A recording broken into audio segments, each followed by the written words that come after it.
እግዚአብሔር ነበር ራሱ ያንቀሳቀሰልኝ ነበር። ምን ተሸሸገች የሰዎች የኋላ ታሪክ እንደገና የሌብነት ህይወት ነው ያለኝ።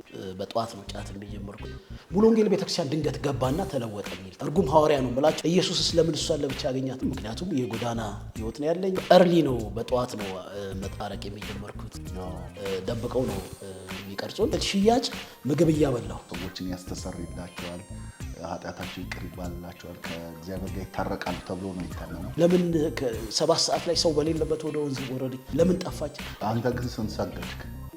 እናቴ በህይወት ስላለች ይሄን ታሪክ አሁን ደውለህ ራሱን ልጠይቃት ትችላለህ፣ ትነግራለች። ጉባኤ ላይ ነው የሚጮኸው።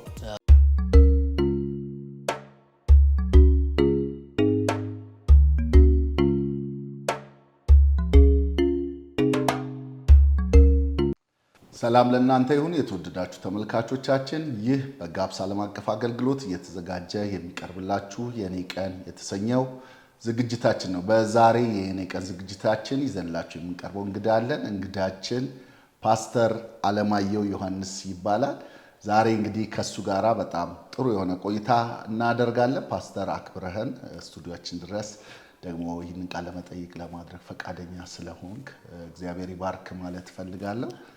እንግዲህ እኛ ሁሉ ጊዜ ስንጀምር የሰዎች የኋላ ታሪክ ከጌታ በፊት የነበራቸውን ታሪክን እንጠይቃቸዋለንና ያንተንም የበፊት ታሪክህን መስማት እንፈልጋለንና እስቲ ከሱ እንጀምር። በጣም አመሰግናለሁ መጋቢ ዳንኤል ለዚህ ፕሮግራም ስለአጨኸኝ እግዚአብሔር ይባርክ ማለት ፈልጋለሁ። መጋቢ አለማየሁ ዮሐንስ እባላለሁ። እንዳልከው መነሻዬ ባሌ ጎባ ነው። ትውልዴም እድገቴም ባሌ ጎባ ላይ ነው። ላለፉት 30 ዓመታት ነው ጌታን ያገለገልኩት። እንግዲህ በእነኚህ 30 ዓመታት ያለውን ነገር ከጅምሩ አቀርባለሁኝና ያው ጅምሬ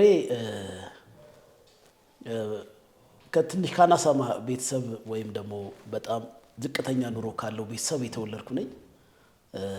እናቴ በልጅነቴ አርቄ በመሸጥ የገበያ ንግዶችን በመነገድ ነው ያሳደገችኝ። ለእናቴ የመጀመሪያ ልጅ ነኝ። 2 ከኔ በታች ሴት እህቶች አሉ እና ከጠላ ጋር ከአረቄ ጋር ከገበያ ጋር ከጉልት ጋር የተያዘ አስተዳደግ ነው ያደግኩትና አባቴ ወታደር ነው። ወታደር ነው። በአብዛኛው እሱ ጦር ሜዳ ነው። የደርግ ወታደር ያው ይታወቃል። ጦር ሜዳ ነው ያለው። በአመት አንዴ ወይ 2 ነው የሚመጣው። ሞር ከእናቴ ጋር ነው የማሳልፈው። ስለዚህ ከእናቴ ጋር ያለው ህይወት እሷ መርዳት የመጀመሪያ ልጅ ነኝ እሷ መደገፍ ስለሆነ በእርሊ ነው በጧት ነው መጣረቅ የሚጀመርኩት። በጧት ነው ጫት የሚጀመርኩት። ያውዛው ቤቱ ያበረታታል። እንደገና ሻሸመኔ የሚባል ሀገር ደግሞ እናቴ ስለምትነግድ እና አልፎ ጫትም ይዛ ስለምትመጣ ለነጋዴዎች ያም ነገር ያንንም የማግኘቱ እድል ሰፊ ነው። በተለይ ደግሞ አረቄው ቤት ውስጥ ስላለ ሲቀመስ ምን ሲል ወደ ስካር ውስጥ ገባው። እሱን ይዤ ወደ ውጪ ወጣሁና በጧት ነው ይሄን ነገር የጀመርኩት 10 ቤቶች ውስጥ ማለት ነውና እነኛ 10 ቤቶች እድሜዎቼ ወደ ከባድ ወደ ሆኑ ሱሶች ውስጥ አስገቡኝ። እንደ ሌላው ደግሞ የሰፈሬ ካታንጋ ወይም ቬርሙዳ የሚባል አካባቢ ነው እድገቴ። እዛ ከተማ ላይ ቬርሙዳ የሚባል ሰፈር አለ፣ ብዙ ሰው ያውቀዋል።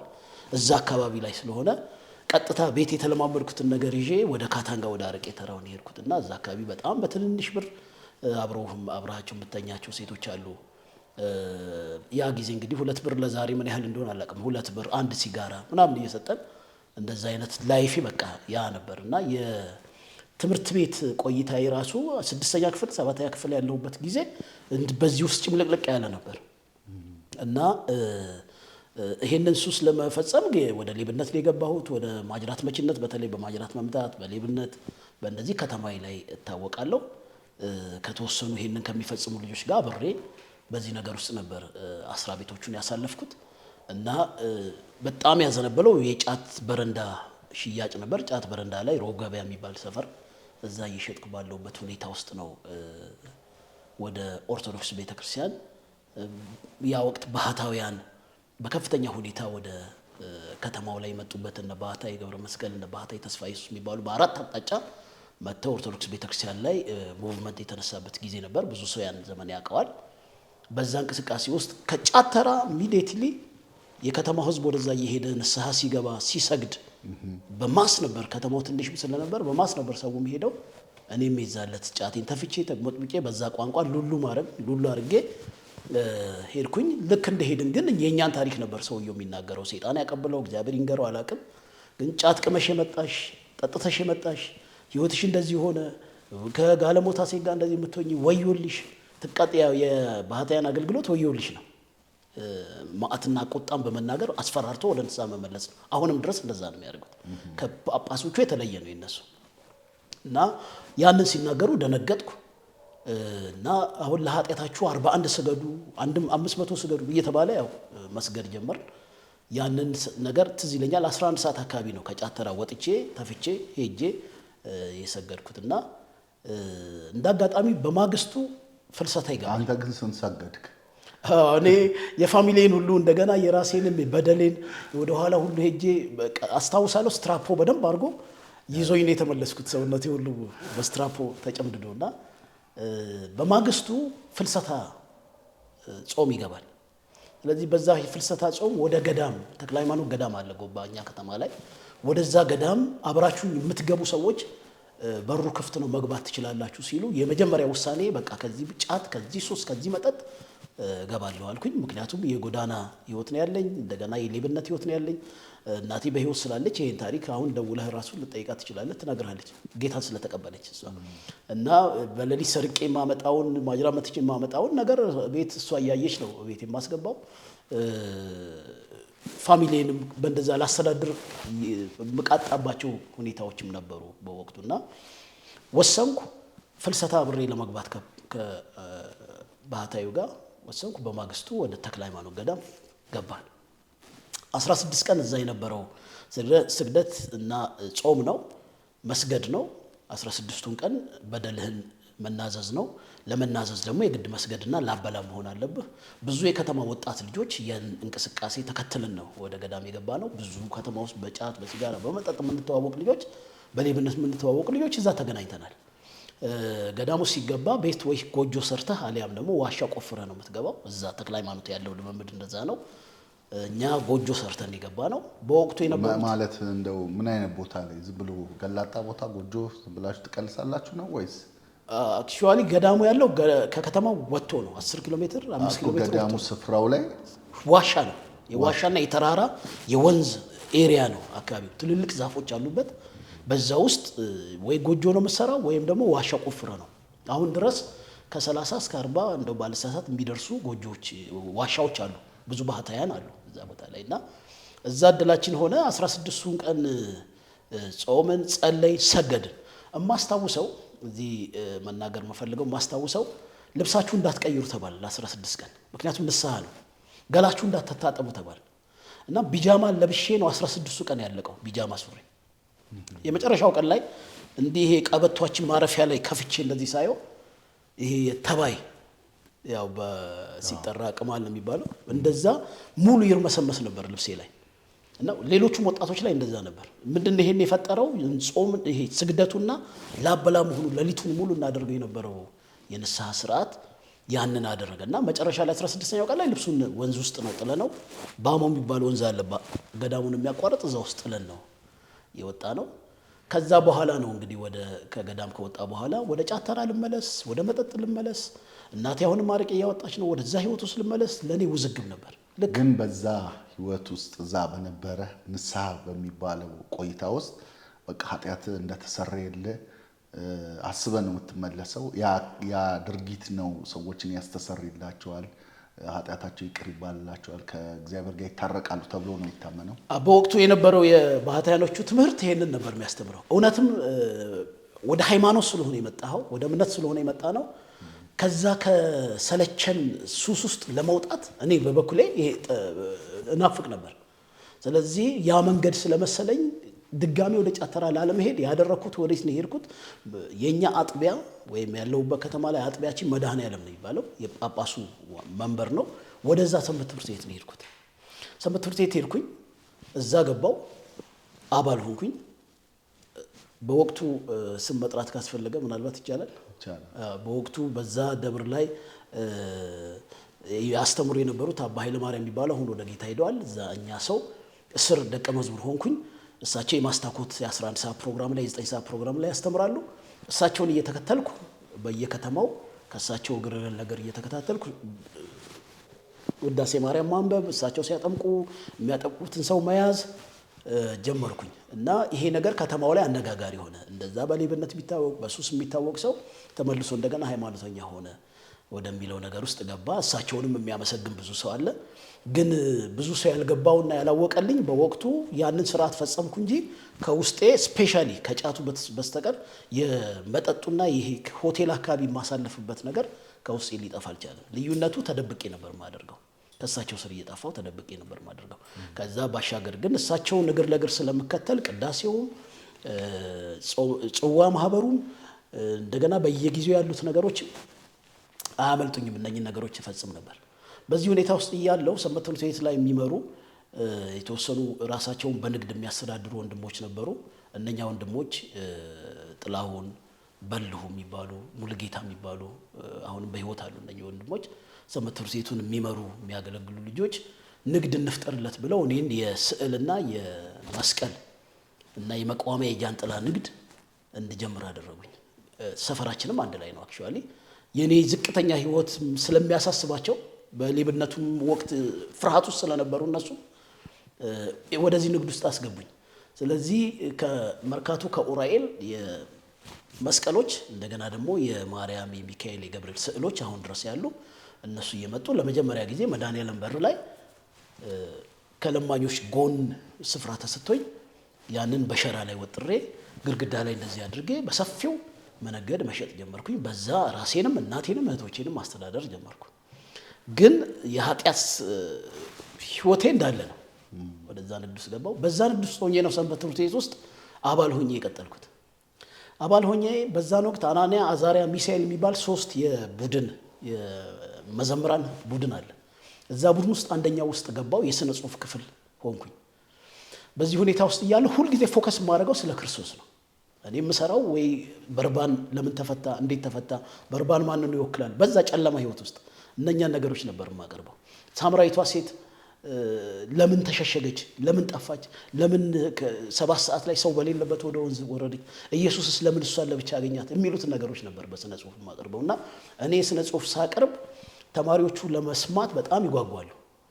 እንግዲህ በዛ የጨለማ ህይወት ውስጥ ሆኜ ማለት ነው። እና ያ እንቅስቃሴያችን ከነኚህ እኔን ስራ ካስጀመሩኝ ወጣት ልጆች ጋር አብሮ ሙቭ ማድረግ ጀመረ፣ መንቀሳቀስ ጀመረ። በዚህ መሃል ከመካከላችን አንድ ሰው በጣም በሰካራምነት የሚታወቅ ያው እዛ አካባቢ ላይ የታወቀ ነው። መጠጣት፣ መስከር፣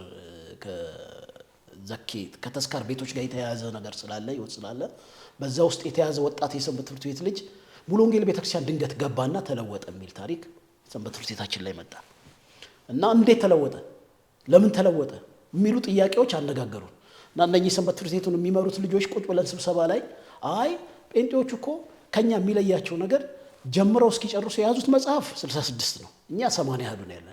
እነሱ ግን ጀምረው እስኪጨርሱ ኢየሱስ የሚለው ታሪክ ብቻ ነው ነቅሰው አውጥተው የሚያስተምሩት።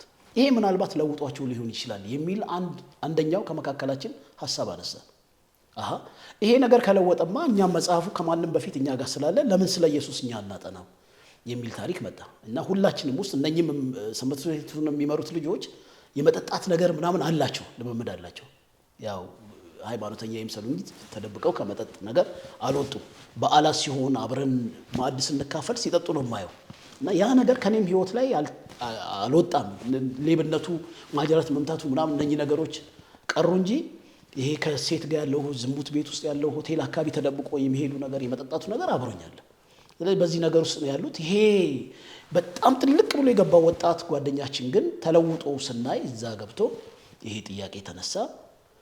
ባይብል ስተዲውን ማጥናት አለብን በሚል አጥናን ጀመርን ማለት ነው። ይሄን ስንጀምር የኔ የምከተላቸው አባ ኃይለ ማርያም በዚህ ጉዳይ ውስጥ ኢንቮልቭ አደረጉ። እሳቸው ደግሞ ወጣት ናቸው፣ እንደገና ጥሩ አለባበስ ያላቸው፣ ራሳቸውን ጽዳታቸው የሚጠብቁ ሰው ናቸው፣ ለወጣት የሚመቹ ሞሎክሴ ናቸው እና ያ ነገራቸው እኛን የሚስበን ስለነበር ስለ ኢየሱስ ክርስቶስ የሚያስተምረውን ክፍል እየመረጡ እንዲያስተምሩን ተነጋገርን። በአንደኛ ሙሉጌታ በሚባለው አሁን ራሱን በጌታ ሆኖ እዚሁ አዲስ አበባ ነው ያለው እሱንም ለምስክርነት ማግኘት እንችላለን። እሱ ቤት ውስጥ ባይብል ስተዲው ተጀመረ። ያንን ስናደርግ እኔም እናቴን ማምጣት ጀመርኩ፣ እህቶቼን አመጣሁኝ። እናቴን አርቄ ማውጣት ለማስተው እህቶችንም ወደዛ እንዲገቡ ለማድረግ ያው ጥረት አደረግን። እዚህ ጋር ነው አሁን ትልቁ ነገር የተጀመረው። የተሐድሶ እንቅስቃሴያችን የተጀመረው እዚህ ሆምሴል ቤት ውስጥ ነው፣ እንደ ባሌ ጎባ ማለት ነው። እና ስለ ኢየሱስ ክርስቶስ ጀምረን ስናስተምር ነጠላ አድርገን ነው አማትበን ነው የምንጀምረው፣ በስመ አብ ብለን ነው የምንጀምረው። ምናልባት የውዳሴ ማርያም የማርያም ጸሎት ነው የሚቀረው። ልክ ስለ ኢየሱስ ክርስቶስ መስበክ ስንጀምር ግን ከኔም እናት ውስጥ ከእህቶቼ ውስጥ ከጓደኞቼ እህቶች ውስጥ ሚስቶች ውስጥ አጋንንት መውጣት ጀመረ። ይሄ ለኛ ሲያስደስተን ግን ገስጾ መንፈሱን የማውጣቱ ነገር ደግሞ ልምምዱ የለንም። ያለን ልምምድ መስቀል ማውጣት ነው ወይ ደግሞ ዝም በል ምናምን ማለት ነው። አሁን እንዳለው በኢየሱስ ውጣ የሚለው ንግግርና ልምምድ ግን የለንም። ይሄንን ነገር እንቅስቃሴያችንን የሰሙ ቀን እኔ ስዕል ስሸጥ ገበያም አካባቢ መሸጥ ጀምሬያለሁ። ከንግስ በዓላት ባሻገር ስዕል ስሸጥ የሚያገኙ ጴንጤዎች ይሄን ነገር ጭምጭምታ ሰምተው በድብቅ መጡ እና የመካነ ኢየሱስ ቤተክርስቲያን አገልጋዮች አሁንም እነሱም እዚህ አዲስ አበባ አካባቢ ላይ ገብተዋል። አንዲት ሴት ወንጌላዊ ስቲል በ5 ኪሎ መካነ ኢየሱስ ወንጌላዊ ነች። አሁንም ትዕግስት አባየው የምትባል እሷ በባሌ ደግሞ ቃለ ሕይወት ቤተክርስቲያን ውስጥ እንደዚሁ አለ አለማየሁ ማንደኩል የሚባል አይ ቲንክ ይሄንን ምስክርነት እንደሚሰሙ ተስፋ አድርጋለሁ።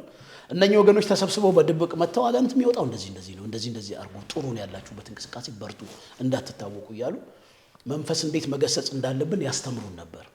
ከዛ በኋላ አንደኛ ሆን መንፈሱን እያወጣን ሰንበት ትምህርት ቤታችን ውስጥ ሄደን ይሄንን ትምህርት እናመጣለን፣ እናስተምራለን። የክርስቶስን እንደገና ቤታችን ውስጥ መተን ባይብል ስተዲ እናደርጋለን። በዚህ መሀል የተወሰኑ 6 ወርና 7 ወር ሄደን ሰንበት ትምህርት ቤቱም ውስጥ ይሄ ነገር ቀጠለ። አጋንንት የመውጣቱ የመጮሁ ነገር ቀጠለ። ምክንያቱም ስለ ክራይስት ነው፣ ሞቲቫችንም ኢየሱስን መግለጥ ነው። እኛም ደግሞ ፈልገን የምናነበው ስለ ኢየሱስ ነው። እኔ ደግሞ ስነ ጽሁፍ የማቀርበው ኢየሱስን ፎከስ አድርጌ ነው። ከዛ የተነሳ ሰንበት ትምህርት ቤት አጋንንት መጮህ ጀመረ። ይሄን ነገር እየተደበቅን ስንገስጽ ተሰማ እና በወቅቱ አባ ንጉስ የሚባሉ አሁን ወደ እንዴት ነበር እስቲ እሱን እየተደበቃችሁ የምትገስጹ? ምክንያቱም ጉባኤ ላይ ነው የሚጮኸው። ጉባኤ ላይ መጮህ ጀመረ። እንግዲህ አይታሰብም፣ ሰንበት ትምህርት ቤት ውስጥ ጉባኤ ላይ አጋንንት ይጮሃል ተብሎ አይታሰብም። ግን ይሄንን ነገር ቤታችን ውስጥ የነበረው ልምምድ ወደ ሰንበት ትምህርት ቤት ውስጥ ገባ። እዛ አጋንንቶች መጮህ ጀመሩ እና ለመገሰጽ እንዳስተማሩን መሰረት ለመገሰጽ ስንሞክር ድምጻችን ይወጣል። ድምጻችን ከወጣ ደግሞ ልንባረር ነው። ስለዚህ ምንድነው የምናደርገው? መሪዎቹ ከኋላ እንቀመጥና አፋችን ላይ እጃችንን እናርገን ና በኢየሱስ ብለን መንፈሱ ሮጦኛ ጋር እንዲመጣ እናደርጋለን። ይሄ የእምነት ልምምዳችን ዛሬ ላይ የለም። ዛሬ ቢኖር እኔ እንደው ጥየዋለሁ ከምለው ጥለነዋል ከምለው ውስጥ አንዱ ይሄ ነው እና በጣም እናምን ነበር። ከኋላ ሆነን ድምጽ ሳናወጣ እንገስጽ ነበር። ስንጠራው ይመጣል። ሰውነታችን ላይ እግራችን ላይ ያስቀምጠን መንፈሱን እንደዚህ አንዱ እዚህ ጋር አንዱ እዚህ ጋር እጅ ጭነን ቀስ ብለን ስንገስጸው መንፈሱ ይወጣል። ብዙ ርቀት ግን አልሄድንም። 6 ወር 7 ወር 1 ዓመት ያህል አልሄድንም። በዚህ ጉዳይ ላይ ማህበረ ቅዱሳኖች በጣም ይከታተሉን ነበር። እኔ ማስታውሰው ማህበረ ቅዱሳን 6 የዎኪንግ ቴፕ ነበር በዛ ጊዜ ትንንሽ ቴፖች። በእንደዛ 6 ካሴት ተቀድቼ ለክስ ቀርቧል። ጎባ መድኃኔዓለም ደብቀው ነው የሚቀርጹን። ሲቀርጹ ምንድነው የሚሉት? ያው አሁን ለምሳሌ አንዱ አስታውሳለሁ መጥቶ የጠየቀኝ ማርያም ልጅ አላት ወይስ የላትም የሚሉ ጥያቄዎች፣ ማርያም ታማልዳለች አታማልድም፣ በኢየሱስ አዳኝነት እንዴት ነው የምታምኑት ምናምን የሚሉ ጥያቄዎችን በመጠየቅ ስግደት ይገባታል አይገባትም የሚሉ ጥያቄዎችን በመጠየቅ እንደገና ምን ሰብክበት ቦታ መጥተው በመቅረጽ ለክስ አቅርበውታልና ስንባረር እነኛ 6 ካሴቶች እንደቀረቡ አስታውሳለሁ። ሸንጎ ላይ ማለት ነው። በሸንጎ ነው የተባረረው እና የመጨረሻው የተሐድሶ እንቅስቃሴ እየጎላ እያደገ ሄዶ ሰንበት ትምህርት ቤት ውስጥ ተሰማ። አጋንንት እንደምንገስጽ፣ ሰይጣን እንደምናወጣ፣ ስለ ኢየሱስ እንደምናስተምር ይሄ ነገር ጳጳሱ ጋር ድረስ ደረሰ። በወቅቱ የነበሩት አቡነ ሰላማ የሚባሉ ጳጳስ ጋር ደረሰ። እሳቸው ጋር ደርሶ የደብሩ አዛዦች በዚህ ስም አጋንንት እናንተ ማውጣት አትችሉም ብለው ፊት ለፊት ነው ቻሌንጅ ያደረጉን። አባ ንጉሴ የሚባሉት ነው እንደሱ የሚባለው። አባ ንጉሴ የሚባሉት በወቅቱ የነበሩት ምንድነው ያሉን? ይሄ መንበረ ጵጵስና ነው። አጋንንት ከጮኸ ማውጣት ያለበት ጳጳስ ከሌለ ሞሎክሴ ከሌለ ቄስ ከሌለ ዲያቆን ነው ማውጣት ያለበት። እናንተ ግን ወዴት ነው መውሰድ ያለባችሁ? ወደ ጠበል ነው መውሰድ ያለባችሁ አሉ እና እማስታውሰው እንግዲህ ዛሬ 30 ዓመት ታሪክ ነው።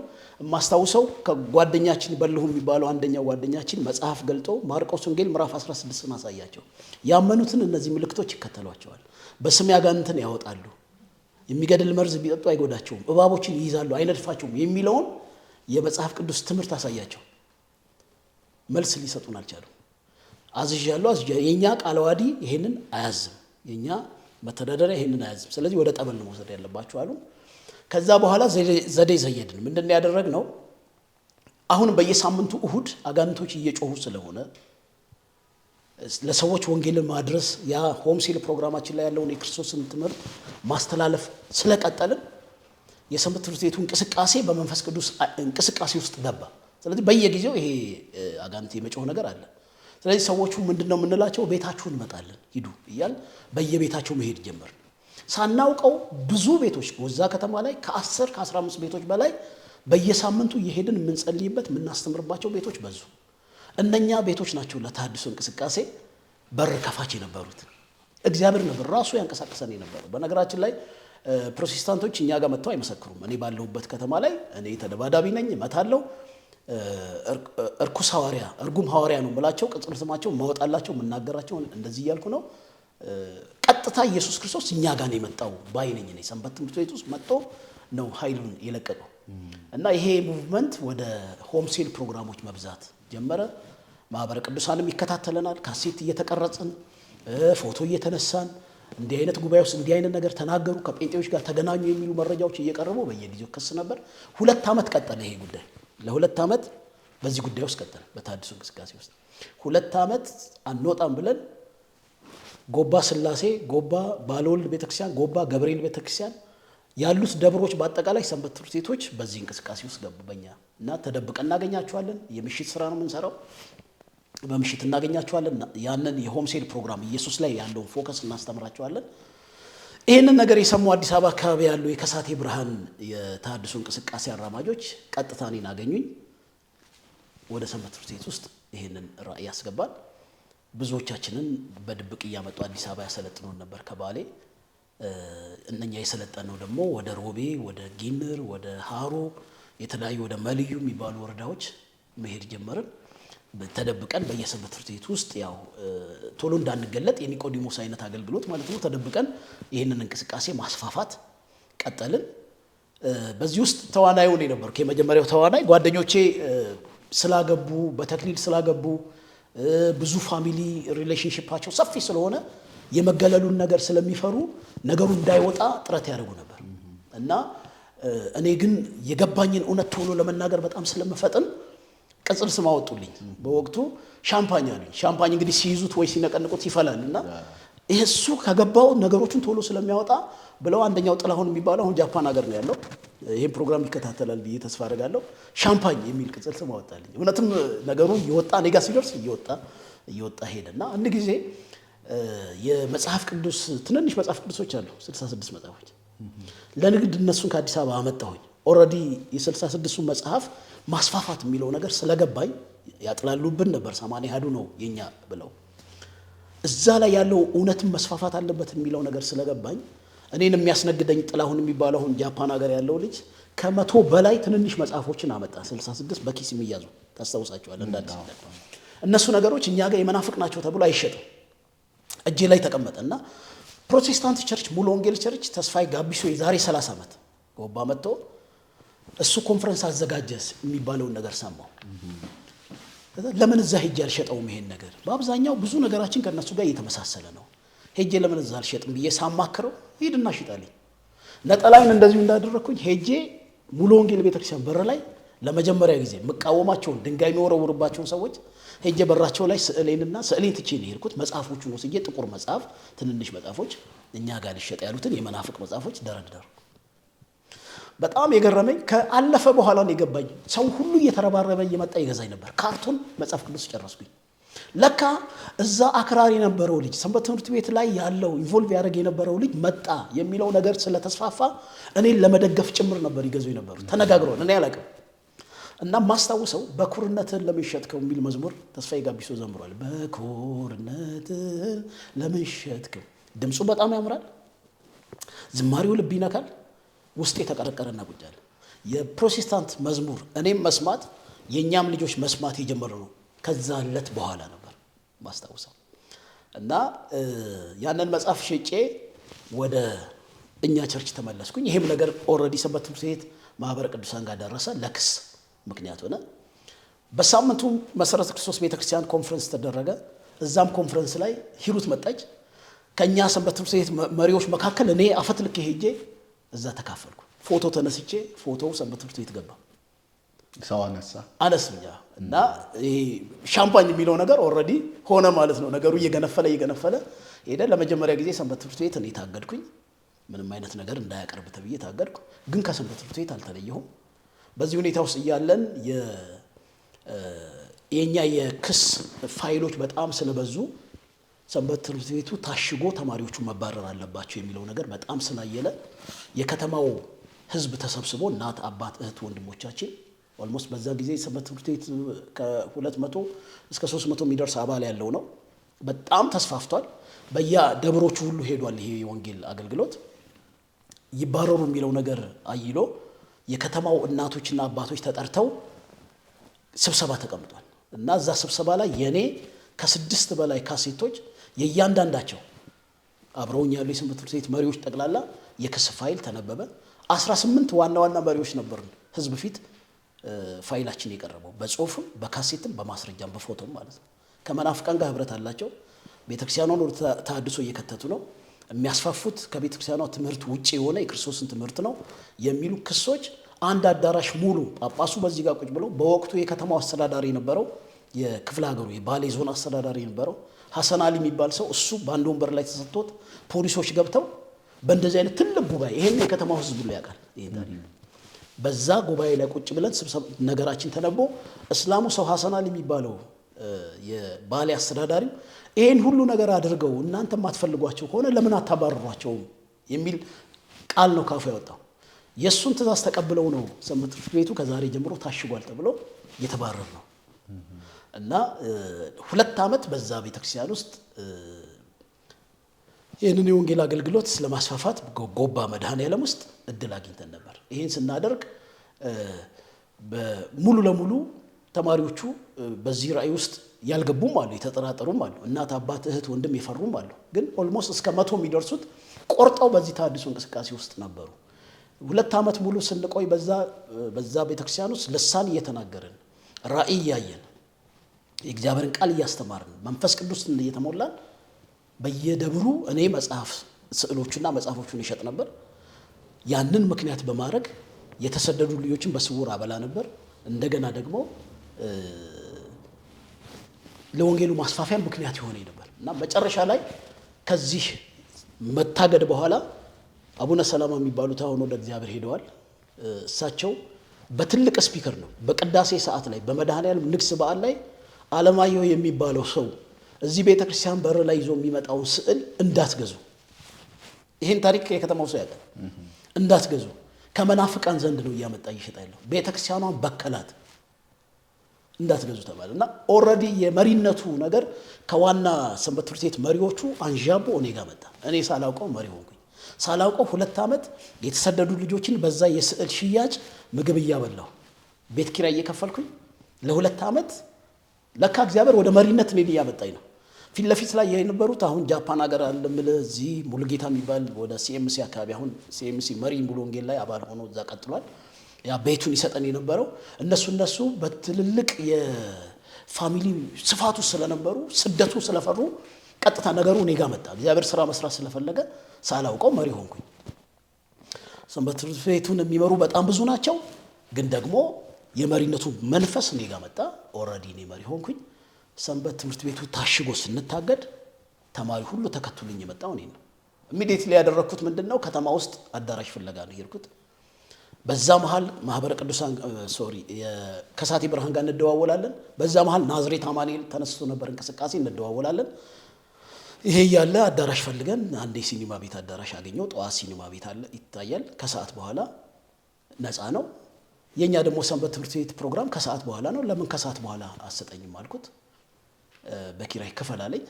እዛ የፊልም አዳራሽ ውስጥ ከሰዓት የሰንበት ትምህርት ቤት ፕሮግራማችንን ጀመር። ኦልሬዲ ታሽጎ ማለት ነው። ለ2 ሳምንት ለ3 ሳምንት የሰንበት ትምህርት ቤቱ ፕሮግራም ተዘጋ።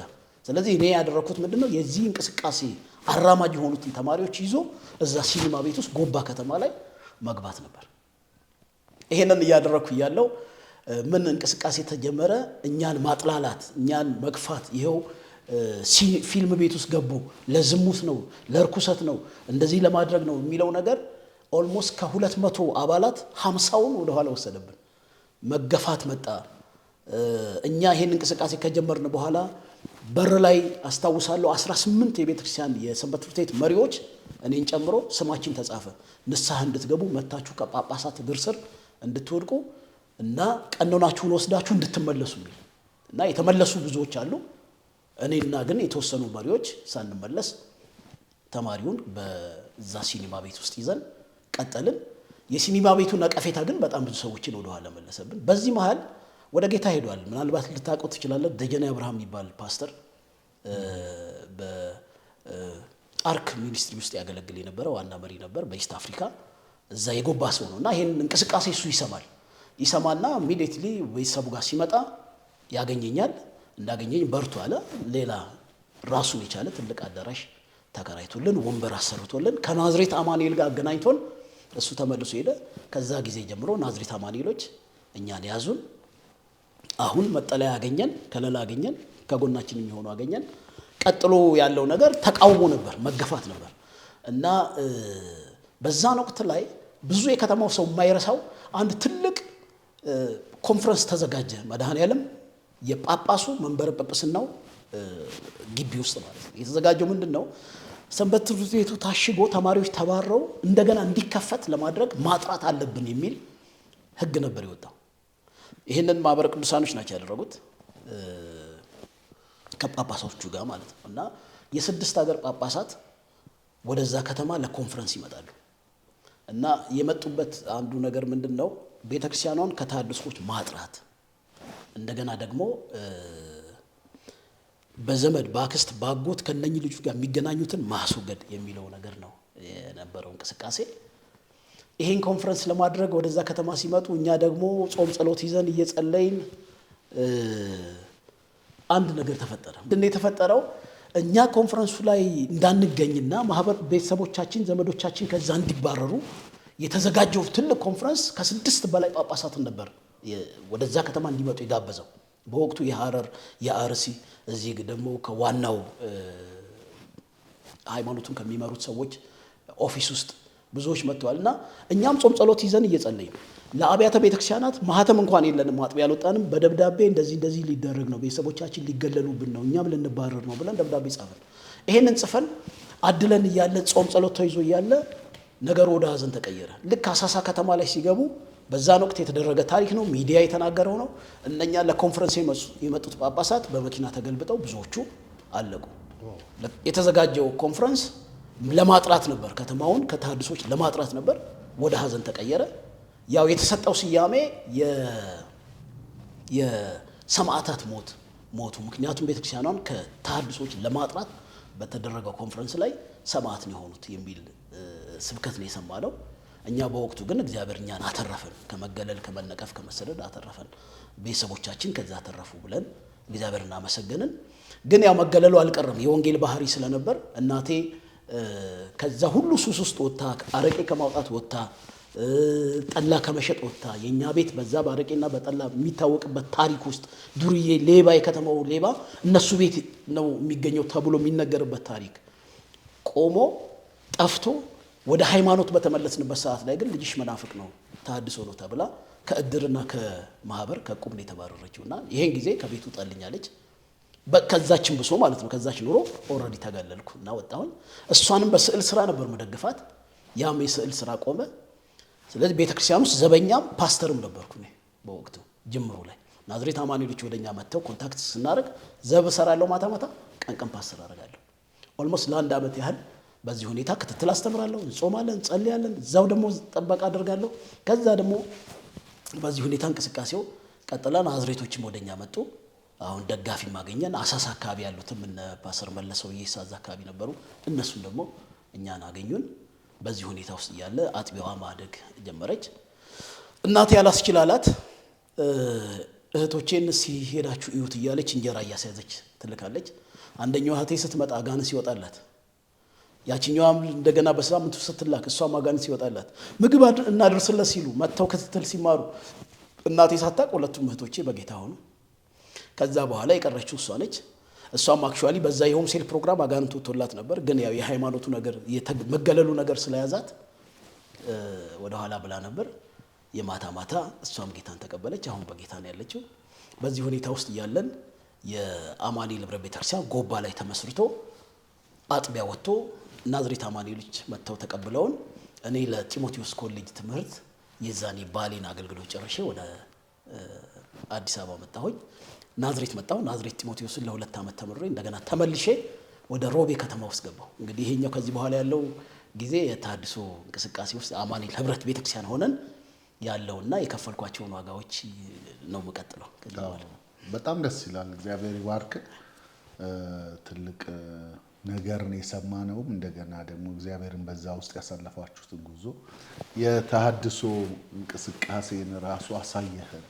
በተለይ በእናንተ ክልል የነበረውን የተሐድሶ እንቅስቃሴ ጅማሬው እንዲህ እንደነበር ይሄ ትልቅ ታሪክ ነው።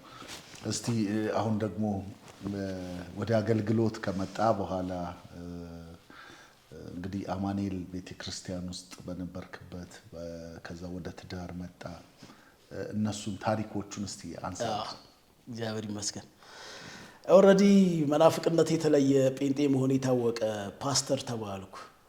እዛ በታወኩበት ዱርዬ ከተማ መሃል ነገር የተለወጠና ጎባ አማኑኤል ህብረት ቤተክርስቲያንን መሪ ሆኜ ለቴዎሎጂ ትምህርት ቤት በቃው ዲፕሎም መማር ቻልኩና በዛ ሁኔታ ውስጥ ያለው ጎባን እኔን እንዲተካኝ ወይም እኔ ለትምህርት ስገባ ከናዝሬት አማኑኤል የተመደበልኝ ፓስተር ነበር። ያ ሰው ለ2 ዓመት እዛ ቆየ። ፓስተር ተፈሪ ነገው ይባላል። አሁንም አለ በናዝሬት አካባቢ። ጥሩ መንፈሳዊ አባት ነው። እንደገና ከሱም በፊት ደግሞ ፓስተር መስፍን የሚባል እንደዚህ እዛ መጥቶ ነበር። ፓስተር አብርሃም የሚባል አሁን አሜሪካ ሀገር ያለ እነኚህ ከናዝሬት እኛን ለመርዳት መስፍን ጎተማ አሁን ኬንያ ነው ያለው። ፓስተር አብርሃም ደግሞ አሁን አሜሪካ ሀገር ላይ ነው ያለው ፓስተር ነው እሱም በዛው። እነኚህ 3 ፓስተሮች በተለያየ ጊዜ እኛን ለመደገፍ እዛ ከተማ ላይ መጡ። አደግን ማለት ነው። መንግስቱን ሰፋን። በዚህ ሁኔታ ውስጥ እያለ ወደ ናዝሬት መጥቼ ባይብል ስኩል ተማርኩኝ። 2 ዓመት ጨርሼ ተመልሼ ሄድኩኝ። ተመልሼ ሲሄድ ይሄኛው ፓስተር እኔን ተክቶኝ እዛ የመጣው ወይም እኔ ወደ ትምህርት ቤት ስመጣ እዛ የባሊዋን ቸርች እንዲይዝ የመጣው ፓስተር ወደ ናዝሬት ሊመለስ ሆነ። ሊመለስ ሲል አይ እኔ ሌላ ቸርች መመስረት አለብኝ፣ አንተ እዚሁ ቀጥል አልኩት። ወደ ሮቤ ከተማ ላይ ለአማኑኤል ህብረት ቤተክርስቲያን መስረታ ገባሁ እና ሮቤ ላይ ነው ስፔሻሊ በጣም ትልልቅ ታምራቶች በኔ አገልግሎት የሆኑት ሮቤ ላይ ነው። አክቹአሊ ጎባ ላይ ከሰንበት ትምህርት ቤት ሪቫይቫል መነሳት ጋር የነበሩት እንቅስቃሴዎች ብዙ ድሆችን አድሬስ አድርገዋል፣ ብዙ ጎዳና ዳሪዎችን አድሬስ አድርገዋል። እንደገና ደግሞ የታመሙ ሰዎች ከአጋንንት ስራት ይወጣሉ። አገልግሎቴንም የለየሁበት ነው። የጎባው የመጀመሪያው ቸርች የሚራክል አገልግሎት ያው ወንጌል ሲሰብክ ሚራክል ይከተላል፣ ታምራቶች አሉ። እነኛ ነገሮች በኔ እጅ ላይ መፈጸም ጀመሩ። ብዙ ህመሞች የተፈወሱ ጎባ ከተማ ላይ አሉ። አስተውሳለሁ ጉባኤ ላይ እየሰበኩ እየጸለይኩ እጢ ይፈርጥ ነበር። እብድ ከጎባ ከተማ ላይ ተፈውሷል።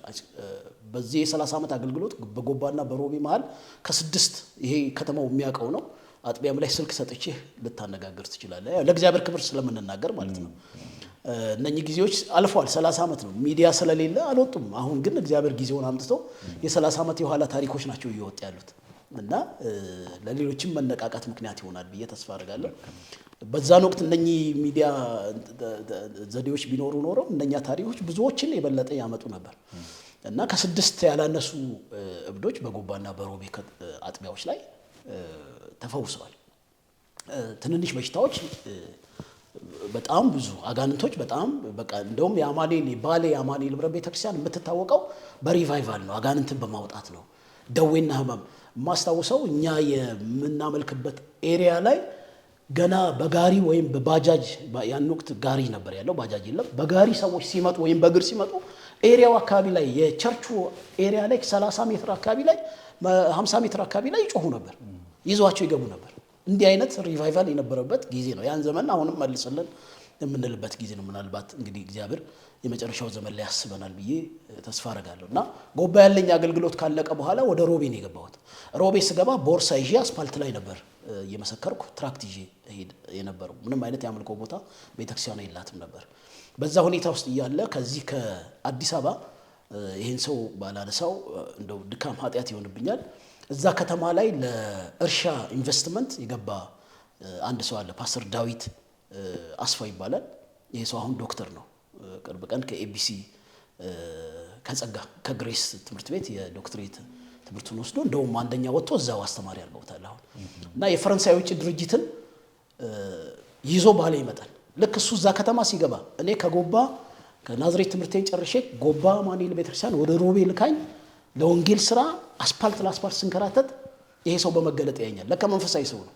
ለትልቅ እርሻ ነው የገባው። የፈረንሳይ ውጭ ድርጅት ስራ አስኪያጅ ነው። በወቅቱ ህፃናቶችን ከጎዳና እያነሱ ወደ ውጭ ሀገር የሚልክ ድርጅት ነበር በኢህአዴግ ጊዜ። የዛ ድርጅትም አባል ነው። ፈረንሳይ ሀገር እየሄደ ስብሰባ የሚያደርግ ሰው ነው። ለእርሻ መኪና ያለው ሰው ነው። ከመኪና የማይወርድ ሰው ነው። ይሄ ሰው አንተ ሰው በመገለጥ አይቻለሁ፣ እግዚአብሔር ለስራ ነው እዚህ ከተማ የላከ፣ የምትበላው የምትጠጣው የምትለብሰው ነገር እኔ ያዘጋጃለሁ አለኝ። አስፋልት ላይ ይዞኝ። እርግጥ በዛን ሰዓት ከጎባ ሮቤ እናቴ ቤት ሄጄ ለማደር ሁለት ብር ነበር። አሁን 50 ብር ነው። ከጎባ ሮቤ የ10 ኪሎ ሜትር ጉዞ። ያኔ 2 ብር ከስሞኒ ብር ከ50 ነበር። የዛሬ 30 ዓመት ያችን አጥቼ በእግሬ የምሄድበት ጊዜ ነበር። ከጎባ ሮቤ በእግሬ ሄጄ ማገለግልበት፣ ከሮቤ ጎባ እዛ መገባበት፣ ምግብ ሳልበላ ሞልባቸው። ይሄ ሰው መጣ። ከዛሬ ቀን ጀምሮ እኔ የምተኛበት ላይ ይተኛል፣ ፈርመህ ትበላለህ ብሎ አይቼ ማላቀውን ምግብና አይቼ ማላቀውን ልብስ ማልበስ ጀመረ። እና ያን ወቅት ላይ ሮቤ ከተማ ላይ ገብቼ ወንጌል ስሰራ ይሄ ሰው በጣም ከጎኔ ሆኖ እንዲንከባከበኝ እግዚአብሔር ላከው። ይሄ ሰው እግዚአብሔር ልኮት እኔ ሲንከባከበኝ ደግሞ መከሩ እጄ ላይ መብዛት ጀመረ። እና በእርግጥ ያምልኮ ቦታ የለም። የተወሰኑ ቅዱሳን ሙሉ ወንጌልና ቃለ ሕይወትና መካነ ኢየሱስ የነበሩ ሰዎች ቤተክርስቲያን ሰጥተውን የሮቤ ቤተክርስቲያን ደግሞ እንደገና አስታብሊሽ አደረገች።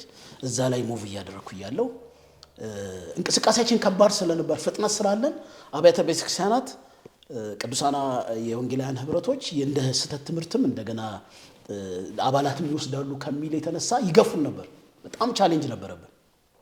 ዛሬ አቅፈው የያዙን ለመነሳታችንም ምክንያት የሆኑ ግን ደግሞ በወቅቱ ስላልተረዱንም የኛን ፍጥነት ከባድ ስለነበር ይሰላችን ላይ የሚመጣ የነበረው ክብር ኃይለኛ ስለነበር እንደገና ለአባላቶቻቸው ፍርሃትም ጭምር ማለት ነው። ልክ ናቸው ያ የመያዝ ነገር ስለነበር ይገፉን ነበር። እና ሁለት ቤተክርስቲያን ቃለ ሕይወትና መካነ ኢየሱስ መሪዎች ሰጥተውኝ ሁለቱ ቦታ ላይ ፌል አደረገ።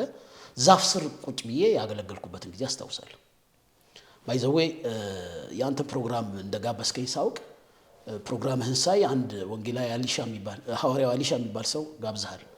ይሄ ሰው በዛን ወቅት እኔ ዛፍ ስር ወንጌል ሳገለግል መጥቶ ነበር። አብሮኝ እዛች ዛፍ ስር አገልግሏል ይሄ ሰው። እና የተቆራኘ ፌሎሺፕ አለን ከሱ ጋር። ከዛ በኋላ አጥቢያ ከወጣን በኋላ ከ6 በላይ እዛ ሀገር ላይ ጠርቼዋለሁ አሊሻን። እና የበለጠ ደግሞ እኔ ከምናገረው በላይ እሱ ይናገራል። የእናቴን ያችን ደቃቃ ኑሮ ተካፍሏል አሊሻ በዛ ወንጌል ስርጭት ጊዜ ማለት ነው። እና እዛ ዛፍ ስር ያገለገልኩበትን ጊዜ አስታውሳለሁ። ነገሬ ተስተካክሎ ማለት ነው። በዚህ መሃል ታሪክ የሚቀይር ነገር ተሰራ። ምንድነው የሆነው? ናዝሬት ላይ ሙሉ ወንጌል ቤተክርስቲያን አባል የሆነች ሴት ለካ ባሌ ላይ ቤት አላት፣ ግቢ አላት 1500 ካሬ። ናዝሬት አማኑኤል እና ፓስተር ዳንኤል በወቅቱ የነበሩት ጋር ትሄድና ባሌ ላይ ስፍራ አለኝ፣ አማኑኤሎች ጥሩ ናችሁ፣ እንቅስቃሴያችሁ ለወንጌል ስራ ያላችሁ ልብ ደስ ይላል፣ የታድሶ እንቅስቃሴውን መደገፍ ፈልጋለሁ፣ እዛ ምድር ላይ ሰው አላችሁ ሆይ ልስጣችሁ ቤት የሚል ጥያቄ ትጠይቅና ታቀርባለች ናዝሬት። ይሄን ጊዜ ናዝሬቶች ወደ ጎባ ይደውላሉ። ጎባ ያው እኔም አለሁኝ አብሮኝ ያሉ ወገኖችም አሉ። ነገሩኛ ጋር ደረሰ። ሮጬ ናዝሬት መጣሁ።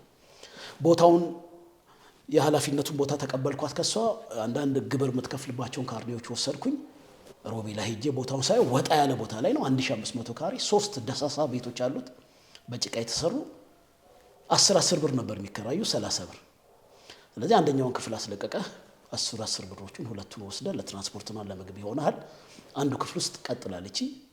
እሺ አልኩኝ። እንዳጋጣሚ ከ3ቱ ክፍል አንደኛው ውስጥ ያለችው ክርስቲያን የቲቲአይ መምህር ተማሪ ነች። ለቲቲአይነት እዛ ገባች። ክርስቲያን ነች። በቃ አንቺ ቤት ውስጥ ጀምራለሁ አልኳት። ያሉኝና 5 ልጆች ከዛፍ ስር እሷ ቤት ውስጥ አስገብቼ ማገልገል ጀመርኩኝ። ሁለቱ ቤት ውስጥ እስላሞች ናቸው ያሉት። ከነሱ ላይ 10 ብር እየተቀበልኩ ጎባ እየሄድኩ እንደገና እዚህ ዳዊት ጋር በብዛት ዳዊት ያልኩ ይሄ ዶክተሩ ምግብም ምንም የቻለኝ እሱ ጋር ያቺን ለኪሴ እያደረኩኝ 20 ብር አገልግሎቱ ቀጠለ። በጣም በአጭር ጊዜ ውስጥ ነፍሳት መብዛት ጀመሩ። እዛ 3ቱን ክፍል አገናኘ ነው። ሰዎቹን አስለቀቅናቸው። ግቢውን አጠርን። በዛ ቤት ውስጥ በፍጥነት ህዝብ ማደግ ጀመረ። ነፍሳት መብዛት ጀመሩ። ተአምራት መሆን ጀመረ። እዛ ሴትዮዋ ይሄን ጉዳይ ለማየት ኮንፈረንስ አዘጋጅቼ መጣች። ከናካቴው ሙሉ ግቢውን ለራሳችን ሰጠችን። አሁን 1500 ካሬ ላይ ነው የሮቤ አማኑኤል ህብረት ቤተክርስቲያን ያለችው ማለት ነው።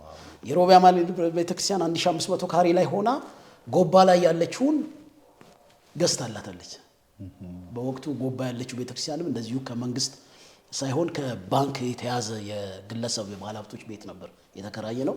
እሱ ባንኩ ሲሸጥ ያንን ብር ለመንግስት ለመክፈል ለባንኩ ለመክፈል ሮቤ አማኑኤል ቤተክርስቲያን ነች ገንዘብ ያዋጣችውና ትልቅ አዳራሽ ዛሬ ሄደ ብታየው 10 ሚሊዮን ምናምን ሊሸጥ የሚችል 25000 ብር ነው የተገዛው። 25000 ብር ጠፍቶ ግን በወቅቱ የሙሉ ወንጌል የመካነ ኢየሱስና የመሰረተ ክርስቶስ አባላትን አገልጋዮችን ጠርተን ኮንፈረንስ አድርገን ስንሰበስብ 5000 ብር ነው የተገኘው።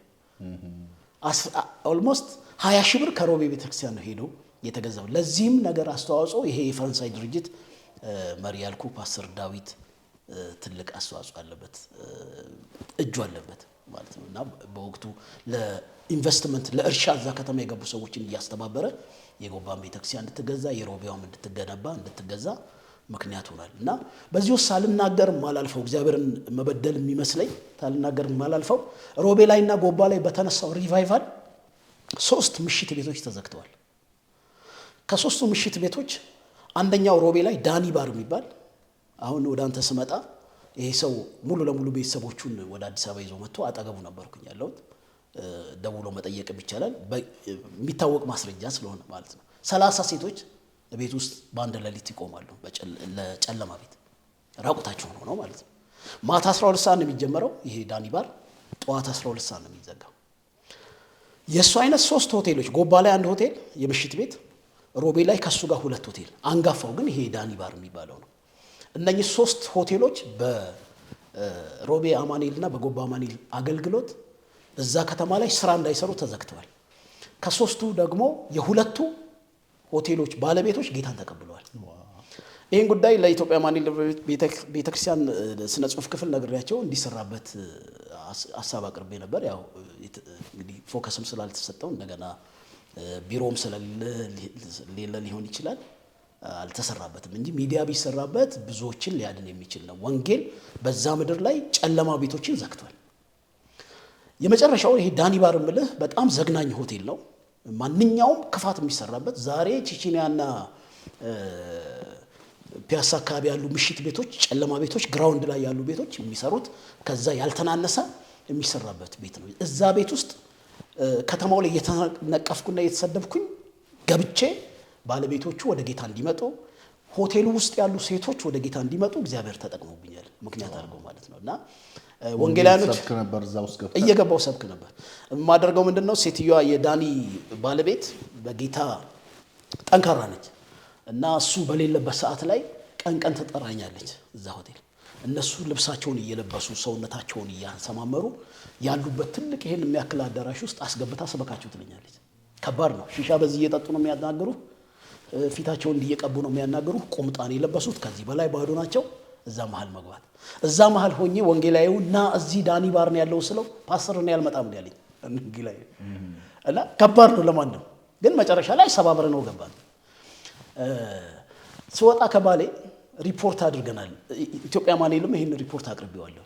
በአንድ አመት ውስጥ ከዛ ሆቴል 360 ሴቶች ንስሐ ገብተዋል ያለ ማጋነን። እንደው ከዚህ ፕሮግራም በኋላ የቤቱ ባለቤቶች በስልክ እንድታናግራቸው ስልክ ሰጣለሁ። ከማቅረብ ከቻልክ ታቀርባቸዋለህ ወደፊት። ሪፖርት ስናቀርብ ለኢትዮጵያ አማኑኤልም አቅርቤያለሁ። በዛ ሆቴል ውስጥ ከነኚህ ከ360 ሴቶች ውስጥ ከ10 በላይ የመጋቢና የሽማግሌ ልጆች ናቸው። ቢሊቭ ኦር ኖት ከደቡብ አካባቢ ከአዲስ አበባ በኑሮና በተለያየ አይነት የህይወት መበላሸት ወደዛ ምድር ለሆቴል ስራ መጥተው ጭፈራ ቤት ውስጥ ያገኘናቸው ልጆች እና በዛ በባሌ አገልግሎቴ እንዲህ አይነት ታሪኮች ተሰርተዋል። ከሆቴል የወጡ ሴቶችን ያቺ ባሌ ሮቤና የጎባ ቤተክርስቲያን ገንዘብ እያዋጡ ለብዙዎቹ ሱቅ ከፍተዋል። ትዳር እንዲይዙ አድርገዋቸዋል። ወደ ሀገራቸው እንዲመለሱ አድርገዋል። ከቤተሰብ እንዲቀላቀሉ አድርገናል። እና እንዲህ አይነት ትልልቅ ታሪኮች በባሌ ምድር ላይ በጎባ እና በሮቤ ከተማ ላይ ተሰርተዋል። በእነኚህ የጊዜ ቆይታዎች ውስጥ 6 ፋይል ያደረግናቸው 6 ስብዶች ተፈውሰዋል። በዛ ምድር ላይ እንግዲህ አጋንንት የሚወጣው እንዳለ ሆኖ ሪቫይቫሉ እንዳለ ሆኖ አብያተ ቤተክርስቲያናት ለአምልኮ አማኑኤል ሲባል ያው የምታውቀው ነው። በወቅቱ የነበረው እንቅስቃሴያችን ከባድ ነበር እና እነኛ ነገሮች ባሉበት ተአምራዊ አገልግሎቶች ግን ነበሩ እና በዚህ ሁኔታ ውስጥ እዛ ሮቤ ላይ ሆኜ ጎባ፣ ሮቤ ላይ ሆኜ ሃሮ የሚባል የሶማሌ ጠረፍ አለ፣ አጥቢያ አለ። አሁን ትልቅ አጥቢያ አለና አማኑኤል ቸርች። ሮቤ ላይ ሆኜ ጊንር አማኑኤል አሁን ራሷን የቻለች አጥቢያ ነች። መሬት ተገዝቶ እዛ ሄዳለሁ። ሮቤ ላይ ሆኜ ደሎመና ማለት የባሌና የሶማሌ ጠረፍ ማለት ነው። እዛ ድረስ ሄዳለሁ። ዶዶላ እኔ ደቀ መዝሙር ያደረኩት ልጅ ነው። ዶዶላ መጥቶ ሰንበት ትምህርት ቤት ገብቶ 30 ሰዎችን ዲያቆናትና ካህናት ያሉበት ማለት ነው ያሉበት ቡድን ይዞ ወጥቶ ዛሬ ትልቅ ቤተክርስቲያን ነች። የኛ የጎባ መድኃኔዓለም ሰንበት ትምህርት ቤት ልጅ ነች። አሁን ፓስተር ሆና ዶዶላ ላይ ያለችውና እነኚህ የጠራውልን ቦታዎች የኢትዮጵያ አማኑኤል ህብረት ቤተክርስቲያን እኔ ሮቤ ላይ ሆኜ ለመከፈታቸው ወይም ለመተከላቸው የቴንኪው ደብዳቤ ለኔ ጽፎልኛል። ለአጥቢያውም ማለት ነው። የጊንርም የሃሮም አጥቢያ ሆኖ ሲወጡና አሁን በጃይንት የሆኑ የራሳቸው አምልኮ ስፍራ ያላቸው ትልልቅ ቤተክርስቲያናት በባሌ ላይ በ6 ወረዳዎች 7 ወረዳዎች ላይ አሉ። እነሱ እየተዋለዱ ነው ያሉት። ከሁሉም ሮቤ ላይ ያለችው ቤተክርስቲያን ትልቅ ቦታ አላት። እንደገና ደግሞ 300 የሚደርሱ ህፃናት ድሆች በኮምፓሽን ትረዳለች። እሱንም ለማግኘት የነበረው ነገር ቻሌንጅ ከባድ ነበር። ተጻጽፎ ለማግኘት ታማኝ ሆኖ ህፃናትን ለመውሰድ የነበረው ዋጋ መክፈል ያሉ ሰዎች ይናገሩታል። ያ ሆኗል። እንደገና ትምህርት ቤትም እስከ 5ኛ ክፍል ድረስ ትምህርት ቤት ያላት ቤተክርስቲያን ነች። በዚህ ሁኔታ ውስጥ ሆኖ እያለ 2001 ዓመተ ምህረት ላይ እኔ ያገባው ወደ ትዳሪ ልምጣና ልቋጨው ነገር ሳገባ ከአዲስ አበባ ጋር ኮኔክሽኔ በጣም ሰፊ ነው። ክሎዝድ ነው ማለት ይሄ በጣም የሚደግፈን የባሌን ቤተክርስቲያን ይደግፋል ያልኩ የፈረንሳይ ውጭ ድርጅት ላይ ኃላፊ የነበረው ፓስተር ዳዊት ወይም ዶክተር ዳዊት አዲስ አበባ ላይ ያመጣ አገልጋዮችን ረፍት እንድናደርግ፣ እንድንበላ፣ እንድንታጠብ፣ ሻወር እንድናደርግ እና እንደዚህ ነገሮች ያደርጋል እና እንዲህ አይነት ሰዎች ስላለው ነው እድሜያችን የረዘመው ብዬ አስባለሁ።